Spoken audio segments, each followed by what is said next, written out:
Hi everyone, कैसे हो आप सभी लोग। आई होप आप लोग अच्छे होंगे। मैं हूं आपका होस्ट एंड दोस्त राहुल जायसवाल एंड आपका स्वागत करता हूं हमारे यूट्यूब चैनल JR ट्यूटोरियल्स में।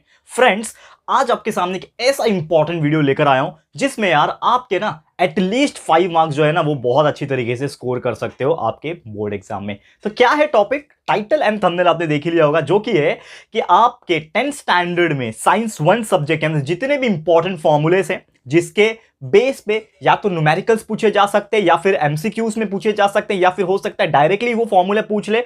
तो इस प्रकार के छोटे छोटे क्वेश्चंस के जो आंसर्स है ना आज आपको इस वीडियो के थ्रू मिल जाएगा। यानी कि आज हम बात कर रहे होंगे कि आपका 10th स्टैंडर्ड के साइंस 1 सब्जेक्ट का मोस्ट इंपॉर्टेंट कौन कौन से फॉर्मूलेस है। तो ऐसे जितने भी चैप्टर्स है उसके फॉर्मूलेस में यहां पे कराने वाला हूं।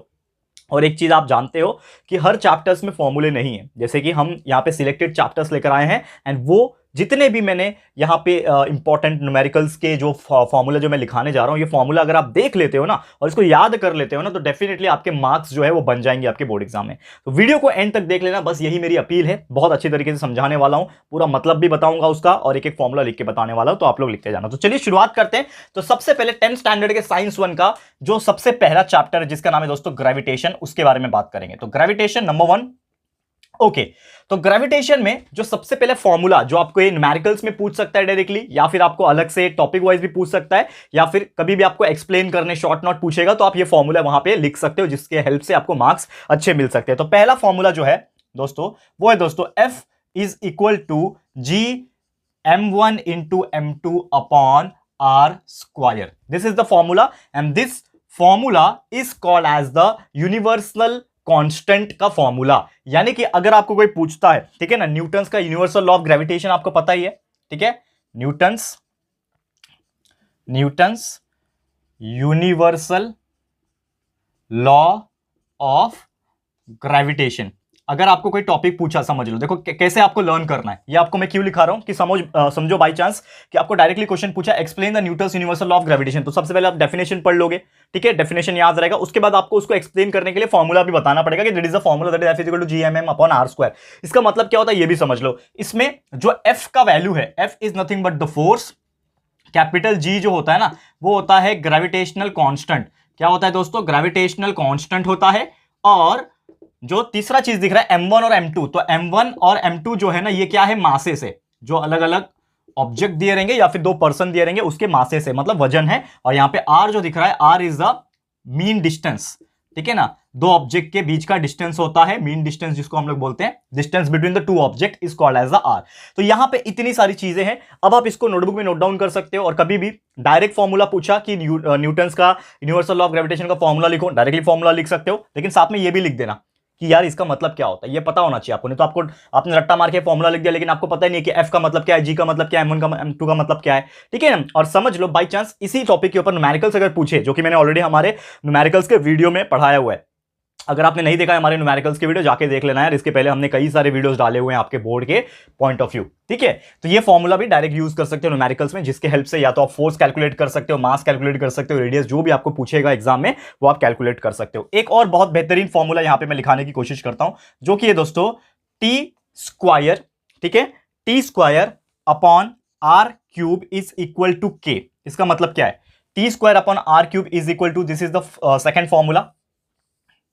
ये हमारा पहला फॉर्मूला ये था। दूसरा फॉर्मूला ये है T square upon R cube is equal to K. ये जो फॉर्मूला है, ये फॉर्मूले को हम लोग बोलते हैं केप्लर्स थर्ड लॉ का फॉर्मूला। केप्लर्स थर्ड लॉ, जो केप्लर्स का तीसरा लॉ है ना, इसका फॉर्मूला है, जिसमें टी का मतलब क्या है? That is the time of the revolution of the planet. जो भी आप प्लैनेट रहेगा उसका, दैट इज टी का मतलब होता है पीरियड ऑफ रिवॉल्यूशन, ठीक है ना, पीरियड ऑफ रिवॉल्यूशन, यानी कि वो सन के चक्कर कितने टाइम में काटता है, that is the period of revolution. And दूसरा जो आर है ना, R is nothing but the mean distance, ठीक है ना, वो क्या है? मीन डिस्टेंस, जो भी प्लैनेट रहेगा उसका सन से कितना डिस्टेंस है, मीन डिस्टेंस फ्रॉम सन, यानी सन से कितना डिस्टेंस है वो हमारा आर बताएगा। और के मतलब क्या है? यहाँ पे कांस्टेंट है। के का मतलब क्या है? कांस्टेंट। तो यहाँ पे आपको पता ही था, ये केप्लर्स थर्ड लॉ क्या बोलता है? The square of the period of the revolution is directly proportional to the mean distance of the sun. Of the planet from the sun. तो यहाँ पे T²/r³ is equal to K होता है, और ये आपके न्यूमेरिकल्स में भी जो है, और कभी डायरेक्टली कैपिटल्स का लॉ पूछा तो आप इसमें भी वो फॉर्मूला लिख सकते हो, जो कि बहुत ज्यादा इंपॉर्टेंट है। क्लियर है? तो ये था हमारा सेकंड नंबर का फॉर्मूला। उम्मीद करता हूं कि आपको ये समझ में आ गया होगा। नेक्स्ट अगर बात करें जो थर्ड नंबर का फॉर्मूला है इस चैप्टर के अंदर, जो ज्यादा इंपॉर्टेंट है, जो आपको लर्न करना है, जो कि है दोस्तों F is equal to mv²/r। ये किसका फॉर्मूला है? F is equal to mv²/r। तो यहां पे ये जो फॉर्मूला है वो है दोस्तों सेंट्रीपिटल फोर्स का। किसका फॉर्मूला है? Centripetal force. यानी कि अगर कल को आपको कोई भी न्यूमेरिकल पूछे या फिर डायरेक्टली पूछे what do you mean by centripetal force, ठीक है, तो आप बोलोगे सेंट्रीपिटल फोर्स का डेफिनेशन और उसके बाद ये फॉर्मूला लिख दोगे। या फिर ये न्यूमेरिकल आपको पूछेगा कि कैलकुलेट द सेंट्रीपिटल फोर्स, तो आप ये फॉर्मूला डायरेक्टली यूज करके इसमें वैल्यू डाल सकते हैं, जिसमें से m मतलब मास होगा, v मतलब वेलोसिटी होगा, r मतलब रेडियस होगा। बहुत सिंपल है, इसके लिए लिखा नहीं रहा अलग से, ठीक है, ये बहुत सिंपल है, इतना तो आपको पता ही है। f मतलब फोर्स, m मतलब मास, v मतलब वेलोसिटी, r मतलब रेडियस, ठीक है, लिखने की जरूरत नहीं अलग से, आपको लिखना है तो आप लिख लेना अपने बुक में, ठीक है। चलो मैं चौथे फॉर्मूले के ऊपर जा रहा हूं, जो कि फोर्थ फॉर्मूला इस चैप्टर में से इंपॉर्टेंट है, जो कि दोस्तों एस्केप वेलोसिटी, जो कि फॉर्मूला है √2gm/r, ठीक है, √2gm/r। ये किसका फॉर्मूला है? ये फॉर्मूला है दोस्तों एस्केप वेलोसिटी। यानी कि आपको पता है ना, एक टॉपिक था हमारा escape velocity, last topic from this chapter, जिसमें आपको पूछा था कितनी वेलोसिटी चाहिए ताकि जो भी ऑब्जेक्ट रहेगा वो अर्थ के ग्रेविटेशनल फोर्स को पार करते हुए बाहर चला जाए, ठीक है ना। तो इसमें वी एस्केप यानी एस्केप वेलोसिटी का फॉर्मूला है 2g मतलब ग्रेविटेशनल कांस्टेंट, जो मैंने बताया था यहाँ पे, g, m मतलब मास, r मतलब रेडियस।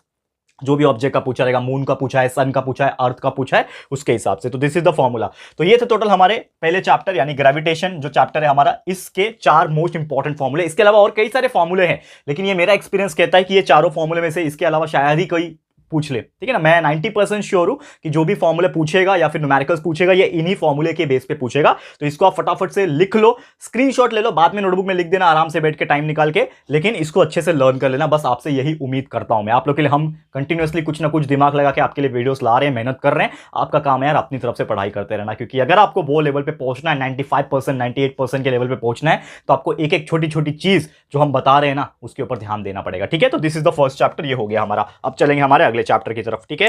ये हो गया, फटाफट से देख लो क्योंकि अभी मैं इसको रफ करूंगा, ठीक है ना। फटाफट से देख लो, अभी मैं इसको रफ करने जा रहा हूं। चलिए हो गया, अब चलते हैं हमारे अगले चैप्टर की तरफ। तो इसको मैं मिटा देता हूं फटाफट से, स्क्रीनशॉट ले लिया होगा आपने। अब जाएंगे हम लोग चैप्टर नंबर 4 की तरफ, ठीक है। सीधा चैप्टर नंबर 1 के बाद मैं चैप्टर नंबर 4 की तरफ जा रहा हूं दोस्तों, जिसका नाम है इफेक्ट ऑफ इलेक्ट्रिक करंट। तो आप सोच रहे हो कि सर सेकंड एंड थर्ड नहीं है क्या? यस, सेकंड एंड थर्ड में कोई फॉर्मूलेज नहीं है जो आपको पूछ सकते हैं। वैसे theoretical point of view important है चैप्टर, सेकंड एंड थर्ड बहुत अच्छे से पढ़ाई कर लेना। हमने पूरा का पूरा वन शॉट भी पढ़ाया हुआ है, साथ ही में रेगुलर लेक्चर्स भी है, उसको इतना बेहतरीन तरीके से पढ़ाया कि आप एक एक करके लेक्चर वाइज भी देखोगे तो आपको क्लीन समझ में आ जाएगा, ठीक है। तो अब मैं जा रहा हूं सीधा हमारे 4th चैप्टर की तरफ, क्योंकि इसमें ही आपके न्यूमेरिकल्स और इसके ऊपर फॉर्मूलेज या फिर क्वेश्चंस पूछे जा सकते हैं। तो इफेक्ट ऑफ इलेक्ट्रिक करंट, ठीक है, इफेक्ट ऑफ इलेक्ट्रिक करंट हमारा चौथा चैप्टर है। तो चलिए शुरुआत करते हैं इसमें क्या क्या इंपॉर्टेंट टॉपिक्स है जो हमें डिस्कस करने हैं। सबसे पहला जो फॉर्मूला इस चैप्टर के अंदर से जो पूछता है दोस्तों, वो है दोस्तों दैट इज पावर का formula, that is P is equal to v²/r।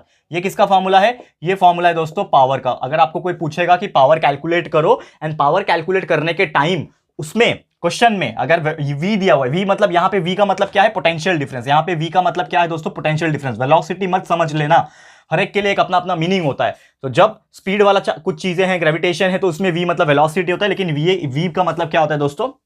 That is nothing but the potential difference. याद रखना, v मतलब वोल्टेज, पोटेंशियल डिफरेंस, ये चीज याद में रखना। r मतलब आप जानते ही हो, r मतलब होता है रेजिस्टेंस, ठीक है, r मतलब रेजिस्टेंस होता है, और p मतलब पावर होता है, ये तो आप जानते ही हो, ठीक है। तो ये था हमारा पहला फॉर्मूला, ये आपको लर्न करना है। और बाई चांस कभी डेफिनेशन भी पूछा तो पावर का डेफिनेशन अगर नहीं भी याद आ जाएगा तो फॉर्मूला पता है तो लिख भी सकते हो। तो power is defined as the square of the voltage to the ratio of the resistance, ऐसा भी लिखोगे तो भी आपको मार्क्स मिल जाएगा, ठीक है ना। तो ये सब चीजें इसके लिए लर्न की जाती है। अगला एक और फॉर्मूला जो कि बहुत ज्यादा इंपॉर्टेंट है पावर का, अगेन, तो P is equal to V into आई।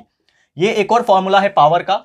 तो अगर बाई चांस आपको पावर कैलकुलेट करने पूछा है, लेकिन आपको ना रेजिस्टेंस नहीं दिया है, तो आप वोल्टेज को आई से यानी करंट से मल्टीप्लाई कर दोगे तो भी आपका पावर मिल जाएगा। तो यहां पे आई का मतलब क्या है? करंट है, यानी कि जब करंट और वोल्टेज पोटेंशियल डिफरेंस जिसको बोलते हैं ये आपस में मल्टीप्लाई हो जाते हैं तो भी हमारा पावर निकल जाता है। ठीक है, तो ये सेकंड फॉर्मूला था। और एक और फॉर्मूला है जो कि आपने 9th में भी पढ़ा होगा, that is V is equal to I R. ये क्या होता है, ये फॉर्मूला जो है ना, ये ओम्स लॉ का फॉर्मूला है। अगर आपने 9th में थोड़ा सा पढ़ाई किया होगा तो आपको याद आ जाएगा, ओम्स लॉ का फॉर्मूला है जो कि इस चैप्टर में यूज होता है, इसलिए मैं करा रहा हूं ओम्स लॉ, जिसमें V मतलब वोल्टेज, I मतलब करंट, R मतलब रेजिस्टेंस। ठीक है, तो ये 3 फॉर्मूला अच्छे से कर लेना, बहुत अच्छी तरीके से आपको समझ में आ गया। बहुत ईजी चैप्टर है, बहुत ईजी न्यूमेरिकल्स भी पूछेंगे और क्वेश्चंस भी बहुत ईजी तरीके से पूछे जाते हैं। क्लियर है, बाकी चीजें थियोरेटिकल वाले हमारे वीडियोस में अवेलेबल है, एक्सप्लेन किया हुआ है कंसेप्चुअल नॉलेज के साथ, वो भी देखते रहना। ठीक है, तो ये हो गया हमारा चौथा चैप्टर। ठीक है, इफेक्ट्स ऑफ इलेक्ट्रिक करंट। चलेंगे अभी नेक्स्ट चैप्टर की तरफ, तो फटाफट से इसको देख लो और स्क्रीनशॉट भी ले लो। ठीक है, अभी मैं 5वां चैप्टर पे जाऊंगा जिसका नाम है हीट।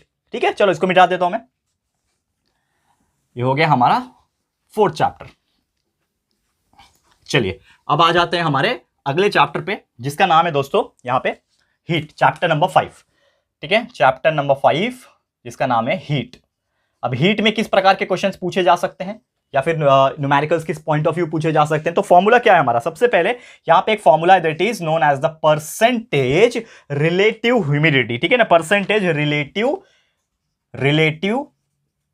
ह्यूमिडिटी, ये बहुत बेहतरीन फॉर्मूला है। और इसके ऊपर अगर बाई चांस डायरेक्ट फॉर्मूला ना पूछे ना तो क्वेश्चन जरूर पूछेगा एक्सप्लेन परसेंट रिलेटिव ह्यूमिडिटी, तो आप इसको डिफाइन भी कर सकते हो। तो इसका फॉर्मूला अगर पता है तो आप उसको डेफिनेशन पॉइंट ऑफ व्यू भी लिख सकते हो, और ये फॉर्मूला भी खाली लिख के आ जाओगे तो भी 1 में से आधा मार्क्स मिल जाएगा आपको। ठीक है, तो इसका फॉर्मूला क्या है, that is actual mass of water vapour in air.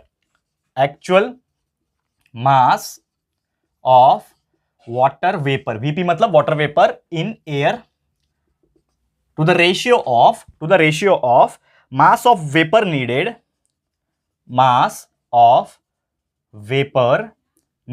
देखो इसका फॉर्मूला याद रख लेना अच्छे से, बड़ा फॉर्मूला है, mass of vapour needed to make air saturated, to make air saturated. ठीक है, ये फॉर्मूला है, और यही चीज को हम लोग अगर 100 से मल्टीप्लाई कर देंगे तो क्या बन जाएगा, वो परसेंटेज रिलेटिव ह्यूमिडिटी। तो what is the formula for percentage relative humidity, कि actual mass of water vapour, हवा में जो हवा होता है उसमें जो वाटर वेपर कंटेंट होते हैं ना, जो वाटर ड्रॉपलेट्स होते हैं वाटर वेपर बोलते हैं, उसका एक्चुअल में मास कितना है, एक पर्टिकुलर वॉल्यूम के हिसाब से, अगर मैं इतना वॉल्यूम ले लूं उसके हिसाब से कितना amount of mass of water vapour है एयर में, उसको अगर डिवाइड करेंगे mass of vapour needed to make air saturated, यानी एयर को सैचुरेट बनाने के लिए कितना और यहां पे मास लगेगा वेपर का, वो दोनों को आपस में डिवाइड करके 100 से मल्टीप्लाई कर देंगे तो हमें मिल जाएगा परसेंट रिलेटिव ह्यूमिडिटी। ठीक है, तो डेफिनेशन भी आप बना सकते हो इससे, और आप फॉर्मूला भी याद रहेगा, तो अगर बाई चांस न्यूमेरिकल पूछे तो आप लोग लिख सकते हो। तो ये था हमारा सबसे पहला फॉर्मूला आज का इस चैप्टर का। ठीक है, सेकंड फॉर्मूला जो इस चैप्टर में से पूछे जा सकते हैं, जो कि दोस्तों हीट एनर्जी एब्जॉर्ब्ड या फिर लॉस्ट। ठीक है, बाई चांस आपको कोई पूछता है कि कितना अमाउंट ऑफ हीट एनर्जी लग रहा है, ठीक है ना, कितना अमाउंट ऑफ गेन हो रहा है, एब्जॉर्ब हो रहा है, या फिर कितना amount of heat energy lost हो रहा है, तो उसको कैलकुलेट करने का एक बहुत ही सुंदर और बहुत ही दिलचस्प फॉर्मूला है, और इसके ऊपर मैंने न्यूमेरिकल में भी आपको कराया था। जो फॉर्मूला का नाम है दोस्तों M multiply by C multiply by delta T, MC delta T बोलते हैं इसको। इसका मतलब ये होता है, M मतलब मास, C का मतलब होता है स्पेसिफिक कैपेसिटी, या मैं लिख देता हूं अलग से, C मतलब क्या होता है, specific capacity, specific heat capacity. ठीक है ना, स्पेसिफिक हीट कैपेसिटी, ये बहुत ही बेहतरीन सुंदर टॉपिक है, और ज्यादातर आप जानते हो कि C का जो वैल्यू होता है वो 1 होता है। ठीक है ना, C का वैल्यू जो होता है वो 1 होता है, याद रखना। और डेल्टा टी मतलब चेंज इन टेम्परेचर। तो ये एक और फॉर्मूला है कि बाई चांस आपको पूछेगा कि कितना amount of heat energy lost हो रहा है, कितना गेन हो रहा है, एब्जॉर्ब हो रहा है, तो उसको कैलकुलेट करने के लिए मास को, उसके स्पेसिफिक हीट कैपेसिटी को और उसके चेंज इन टेम्परेचर को मल्टीप्लाई कर दो, आपका वैल्यू आ जाएगा। तो ये था हमारा सेकंड फॉर्मूला। एक और फॉर्मूला है इस चैप्टर में से, कौन सा फॉर्मूला है देख लेते हैं। तो एक फॉर्मूला ये heat lost by hot object, समझ लो, heat lost by hot object. ठीक है ना, अगर कोई गरम गरम ऑब्जेक्ट है उसमें से हीट लॉस्ट हो रहा है तो इसका क्या फॉर्मूला बनेगा, तो heat lost by hot object is equal to heat gained by calorimeter. ठीक है ना, कैलोरीमीटर में कितना हीट गेन हुआ उसको अगर हम प्लस कर देंगे हीट गेन बाय वाटर। ठीक है ना, हीट गेन्ड बाय वाटर, ये दोनों को अगर आप प्लस कर दोगे तो आपको मिल जाएगा कि वो ऑब्जेक्ट ने कितना अमाउंट ऑफ हीट को लॉस किया। तो इसको कैलकुलेट करने का एक शॉर्टकट मेथड भी है। Heat lost by hot object को हम लोग लिखते हैं Q से, हीट गेन्ड बाय कैलोरीमीटर को हमेशा याद रखना कि हम लोग लिखते हैं Q2 से, और हीट गेन्ड बाय वाटर जो होता है उसको हम लोग बोलते हैं Q1। तो Q is equal to Q2 plus Q1 is the formula for calculating any heat hot object का हीट जो लॉस्ट होता है ना उसको कैलकुलेट करने का तरीका याद रहेगा। तो ये 3 फॉर्मूला है इस चैप्टर में से, बस आप इतना ही याद रख लो। अगर आप इतना याद रख लेते हो दोस्तों, ट्रस्ट मी, इसी में से आपके एग्जाम्स में क्वेश्चंस पूछे जा सकते हैं, या तो न्यूमेरिकल्स, या तो वन सेंटेंस में, या तो फिल इन द ब्लैंक्स में, या फिर कुछ भी कोरिलेशन में। तो आपको ये याद रहेगा। डायरेक्ट फॉर्मूला भी कभी कभार पूछ सकता है 1 मार्क्स के लिए, तो आपको ये चीज प्रिपेयर्ड रहना है, ठीक है, याद रहेगा। चलें आगे बढ़े, तो जाते हैं सीधा सीधा हमारे अगले चैप्टर पे, जिसका नाम है हमारा चैप्टर नंबर 6, ठीक है। इसको मैं रफ कर लेता हूं, फटाफट से स्क्रीनशॉट ले लिया होगा आपने, ठीक है। चलो आगे जाते हैं एंड जाते हैं हम लोग चैप्टर नंबर 6 की तरफ। चलो लास्ट नहीं है, सेकंड लास्ट है, ठीक है ना। इसके बाद एक और चैप्टर है, उसके बाद हमारा ये वीडियो खत्म हो जाएगा।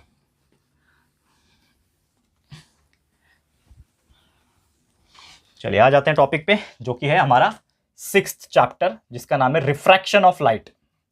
क्या नाम है? रिफ्रैक्शन ऑफ लाइट, ठीक है। अब ये रिफ्रैक्शन ऑफ लाइट की अगर मैं बात करूं तो इसमें भी कुछ इंपॉर्टेंट फॉर्मूले हैं जो आपको याद रखना है, जो कि सबसे ज्यादा पूछता है। वो है दोस्तों absolute refractive index. Absolute refractive index, तो ये क्या होता है? एब्सोल्यूट रिफ्रैक्टिव इंडेक्स का मतलब क्या होता है, ये आपको मैं बता रहा हूं। तो एब्सोल्यूट रिफ्रैक्टिव इंडेक्स को हम लोग यहां पे फॉर्मूला लिखते हैं, that is the velocity of light in medium 1। Velocity of light in medium 1, जो पहला मीडियम रहेगा, और ज्यादातर क्या होता है, वैक्यूम होता है, ठीक है ना। हमेशा याद रखना, वैक्यूम अगर पहला मीडियम है, उसको हम लोग अगर डिवाइड करेंगे, that is velocity of light in medium 2, जो दूसरा मीडियम रहेगा, कोई भी हो सकता है, ठीक है ना, पानी हो सकता है, कुछ भी हो सकता है, ठीक है। तो velocity of light in medium 1 जो कि वैक्यूम होगा, velocity of light in medium 2 जो रहेगा, उसका अगर हम रेशियो निकाल दें तो हमें क्या मिलेगा, वो वैल्यू जो होगा वो होगा एब्सोल्यूट रिफ्रैक्टिव इंडेक्स। इसको शॉर्टकट तरीके से कैसे लिख सकते हैं हम लोग? एब्सोल्यूट रिफ्रैक्टिव इंडेक्स के लिए n यूज करते हैं, तो n is equal to velocity of light in medium 1 को हम लोग v1 बोलते हैं, और velocity of light in medium 2 को हम लोग v2 बोलते हैं। तो n is equal to v1 upon v2 is the formula for calculating the absolute refractive index. और इसके ऊपर तो डेफिनेटली एग्जाम में न्यूमेरिकल पूछते हैं, जो कि मैंने ऑलरेडी सॉल्व करवाया है। आप जाके देख लो प्रीवियस वीडियो हमारा न्यूमेरिकल वाला, उसमें हमने सॉल्व करवाया है यही फॉर्मूला यूज करके। करेक्ट है, क्लियर है। तो उम्मीद करता हूं कि आपको बहुत अच्छी तरीके से समझ में आ गया होगा। तो ये चैप्टर में से सिर्फ एक ही ये फॉर्मूला है जो आपको पूछे जा सकता है, अदरवाइज बाकी जो चांसेस है पूछने का वो बहुत कम है, ठीक है, क्लियर है। तो उम्मीद करता हूं कि आपको समझ में आ गया होगा। अभी मैं इसको फटाफट से रफ कर लेता हूं, क्योंकि एक लास्ट चैप्टर जो बचा है आपका, जिसका नाम है lenses, chapter number 7। Last chapter इसलिए बोल रहा हूं क्योंकि लेंसेस में से फॉर्मूले पूछे जा सकते हैं। इसके बाद के जो चैप्टर है 8वां 9वां 10वां, इसमें से न्यूमेरिकल्स या फिर फॉर्मूलेस नहीं पूछते हैं। तो इसके बाद का एक चैप्टर जो है जिसका नाम है लेंसेस, वो देख लेते हैं, फिर हमारा ये वीडियो जो है वो कंप्लीट हो जाएगा, ठीक है। चलो फटाफट से मैं इसको रफ कर लेता हूं। चलिए, हो गया, आपने लिख लिया, नोट डाउन कर लिया। चलिए आ जाते हैं चैप्टर नंबर 7 पे, जिसका क्या नाम है, लेंसेस। बहुत ही बेहतरीन सुंदर चैप्टर, और इसमें से भी न्यूमेरिकल्स या फिर फॉर्मूलेस जरूर से पूछे जा सकते हैं आपके बोर्ड एग्जाम के अंदर, ठीक है। चलिए ये क्लीन कर लेते हैं हम लोग, हो गया क्लीन। चलिए आ जाते हैं, हेडिंग डालते हैं, दैट इज चैप्टर नंबर 7, जिसका नाम क्या है दोस्तों, लेंसेस। तो लेंसेस क्या मतलब क्या है, यहां पे देख लेते हैं। तो सबसे पहले यहां पे बात करें, जो फॉर्मूला ज्यादा इंपॉर्टेंट है, देखो इसमें फॉर्मूलेस बहुत है, तो आपको ध्यान से देखना है। तो सबसे पहला एक फॉर्मूला जिसको हम लोग बोलते हैं लेंस फॉर्मूला। क्या है दोस्तों, लेंस फॉर्मूला। लेंस फॉर्मूला क्या है? लेंस फॉर्मूला का जो डेफिनेशन है या फिर जो फॉर्मूला है वो ये है, 1/v minus 1/u is equal to 1/f, ठीक है। 1/v minus 1/u is equal to 1/f। और इसमें बाकी सबका मीनिंग भी है, ये आपको पता होना चाहिए। तो मीनिंग क्या है, u का मतलब होता है ऑब्जेक्ट का डिस्टेंस। ऑब्जेक्ट डिस्टेंस का मतलब होता है u। याद रखना कि ऐसा बोला रहेगा कि object is placed at A distance of 10 centimetre, A distance of 5 centimetre. तो ऑब्जेक्ट प्लेस किया मतलब ऑब्जेक्ट का डिस्टेंस हो गया, तो ऑब्जेक्ट का डिस्टेंस को हम लोग u बोलेंगे, ठीक है। वैसे ही इमेज का डिस्टेंस होता है तो उसको v बोलते हैं। तो v is equal to image का डिस्टेंस, इमेज डिस्टेंस। और एक और चीज है यहाँ पे f, तो f का मतलब होता है फोकल लेंथ। आपको दिया रहेगा एग्जाम में, फोकल लेंथ ये है उस लेंस का, तो ये चीज आपको ध्यान में रखना है, ठीक है। तो ये था सबसे पहला फॉर्मूला जिसको हम लोग बोलते हैं लेंस फॉर्मूला। क्या है? Lens formula. Lens formula 1/v minus 1/u is equal to 1/f, जिसमें v का मतलब है इमेज डिस्टेंस, u का मतलब है ऑब्जेक्ट डिस्टेंस, f का मतलब है फोकल लेंथ। ये आपको याद रखना है। तो चलते हैं अभी दूसरे फॉर्मूले की तरफ। सेकंड फॉर्मूला इस चैप्टर में से क्या इंपॉर्टेंट है, एक फॉर्मूला जिसको हम लोग बोलते हैं मैग्निफिकेशन, और इसके ऊपर डायरेक्टली आपको क्वेश्चन भी पूछा जा सकता है। इसमें भी डायरेक्ट पूछ सकता है, एक्सप्लेन द लेंस फॉर्मूला। तो आप ये फॉर्मूला लिख के उसका मीनिंग बता देना, बस खत्म। मैग्निफिकेशन, व्हाट इज मैग्निफिकेशन, या फिर फाइंड आउट द मैग्निफिकेशन, इस प्रकार से क्वेश्चन आपके एग्जाम में पूछे जाते हैं। तो मैग्निफिकेशन के जनरली दो फॉर्मूला है। तो एक formula m is equal to, m मतलब मैग्निफिकेशन, ठीक है। तो m is equal to height height of image upon height of object, ये एक फॉर्मूला है, height of image upon height of object, जिसको हम लोग बोलते हैं हाइट ऑफ इमेज को एक्चुअली हम लोग लेते हैं दोस्तों h2 और ऑब्जेक्ट के लिए लेते हैं h1, यानी कि m is equal to h2 upon h1 कर दो तो आपका फॉर्मूला मतलब वैल्यू आ जाएगा मैग्निफिकेशन का। ठीक है, तो ये सबसे पहला फॉर्मूला था। एक और m के लिए फॉर्मूला है जो कि दोस्तों distance of image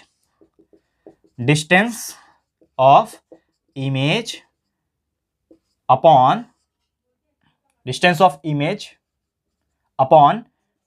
of object, distance of image upon distance of object. तो ये दो फॉर्मूले आपको याद रखना है। और डिस्टेंस ऑफ इमेज हम जानते हैं, इमेज के डिस्टेंस को हम लोग क्या बोलते हैं, v बोलते हैं, ऑब्जेक्ट के इसको u बोलते हैं। तो या तो आपको मैग्निफिकेशन अगर फाइंड आउट करना है तो या तो आप h2 अपॉन h1 कर लो, यानी कि इमेज का हाइट ऑब्जेक्ट का हाइट को डिवाइड कर दो तो आपको मैग्निफिकेशन मिल जाएगा। लेकिन अगर बाई चांस आपको हाइट नहीं दिया हुआ है, आपको डिस्टेंस दिया हुआ है, तो आप ये वाला फॉर्मूला यूज कर लेना जिसमें v अपॉन u कर लोगे तो आपका मैग्निफिकेशन का वैल्यू आ जाएगा। ठीक है, तो ये था हमारा तीसरा फॉर्मूला, दूसरा फॉर्मूला इस चैप्टर में से। और एक और थर्ड फॉर्मूला है जो कि बहुत इंपॉर्टेंट है, इसके ऊपर न्यूमेरिकल्स या फिर अलग से भी आपको पूछे जा सकते हैं, जो कि है दोस्तों पावर ऑफ लेंस। आपको डायरेक्टली पूछता है explain the power of lens या फिर find out the power of lens, तो आपको ये बहुत ज्यादा हेल्प करेगा फॉर्मूला, जो कि है दोस्तों P मतलब पावर, तो P is equal to 1 upon f, यानी कि फोकल लेंथ, लेकिन ये मीटर में होना चाहिए, ये चीज ध्यान में रखना।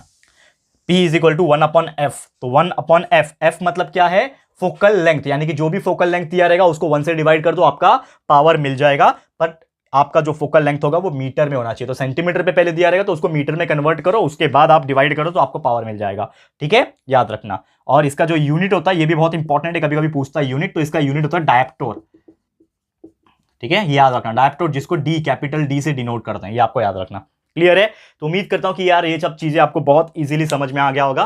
तो यही थे टोटल हमारे चैप्टर नंबर 7 तक के इंपॉर्टेंट फॉर्मूलेस और इंपॉर्टेंट कंसेप्ट जो हमने आपको बता दिए। और उम्मीद करता हूं कि यही जो चैप्टर्स हमने आपको बताए हैं, chapter number 1, chapter number 4, chapter number 5, chapter number 6 and chapter number 7, total 5 chapter में से बचाएं। और बाकी के जो चैप्टर्स है उसमें से न्यूमेरिकल या फिर फॉर्मूलेस नहीं पूछते हैं, बाकी थ्योरेटिकल पूछेंगे, तो उसको आप अच्छे से पढ़ लो। हमारे वीडियोस अवेलेबल है, भर के वीडियोस बनाए हुए, कंसेप्चुअल नॉलेज आप क्लियर करते रहना, बस यही आपसे बोलना चाहता हूं। तो इसी के साथ आज का जो वीडियो है दोस्तों मैं समाप्त करता हूं। उम्मीद करता हूं कि ये आपको हेल्प करेगा, स्क्रीनशॉट ले लो फटाफट से।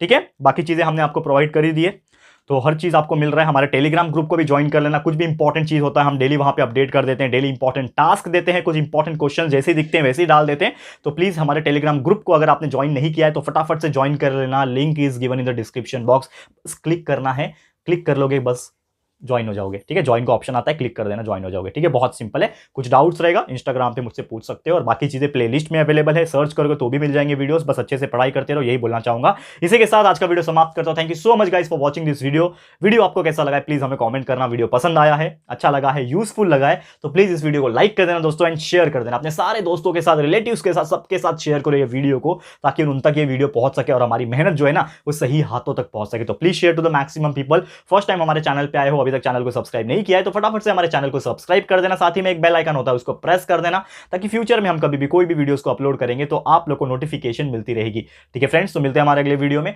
ये वीडियो देखने के लिए thank you and good bye.